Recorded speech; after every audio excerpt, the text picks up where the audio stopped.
if I have a bunch of excess charges here on a conducting surface, conductor, then obviously the charges are going to be pushing against each other, and they're going to be push ultimately outwards, because this charge right here will be pushed that way, and it'll be pushed that way, and it'll be pushed that way. And so the net force on the outer charge is going to be outwards, which is going to weaken the charge pushing inwards on any of these, and so these will also be pushed outwards. And ultimately, the excess charge on the conductor will be on the outside. So if I have them all on the outside, again, let's just go through the thought process of this is being pushed that way by this charge, and that's pushing it that way. So ultimately, it's being pushed in that direction. This one right here is being pushed back by this one, but it's being pushed in upwards from the point of view of this drawing by all of these charges, and so this is going to get pushed towards the corner. Matter of fact, if I've got charges all along an edge from corner to corner, that the net force on these charges is that way, and the net force on these charges is that way. And then potentially there's one in the middle. So the net result is I get a higher density of charges in the corner. And so once it reaches electrostatic equilibrium, I should have a bunch of charges in the corner. It should spread out, and then a bunch of charges in that corner right there.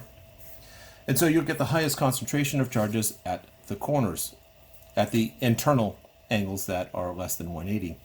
So if I have something like this, where that's my conductor, I'm going to get the highest concentration of charges here, here, here, and here, and the weakest right here, because the internal angle is more than 180 degrees. So once the electrons are here, that take the one place in the middle, that this has an electric field going that way from here, and then that way, and over here, pointing that way, and that way, and that way. So each of these charges contributes to the part of the electric field, and that electric field is this way. Well, because of symmetry, these will all cancel out the horizontal components, and what I'm left with is a electric field pointing upwards. This is sort of the net electric field. And it turns out what's happening as these things spread out is that the electric field is perpendicular to the surface. So even if I have some strange shaped object, my electric field, once it is in electrostatic equilibrium, my electric field is perpendicular to the surface. And this is a big way to tell whether it's a conductor or not. And so all throughout here, and then so from an electric field point of view, the electric field is perpendicular to the surface. If it's positively charged, pointing outwards. If it's negatively charged, pointing inwards. So again, that actually be pointing downwards because I made these negatively charged.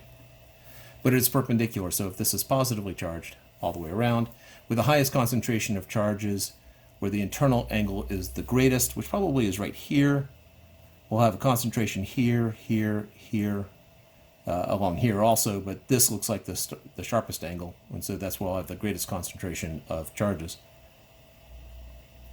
So if a conductor is in electrostatic equilibrium, the electric field at the surface is perpendicular to the surface, pointing outwards if positively charged, pointing inwards if negatively charged.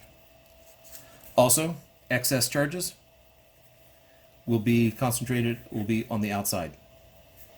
Since the excess charge is on the surface and it's perpendicular, one thing you will also find is that the electric field inside is 0, inside a conductor, and that is because, or connecting with what we've just done, if the electric field is not 0, that means that a force is going to be applied to any excess charge, and therefore that force will get pushed towards the outside. And so ultimately, once it's in electrostatic equilibrium, the electric field inside is 0. Dealing with a conductor.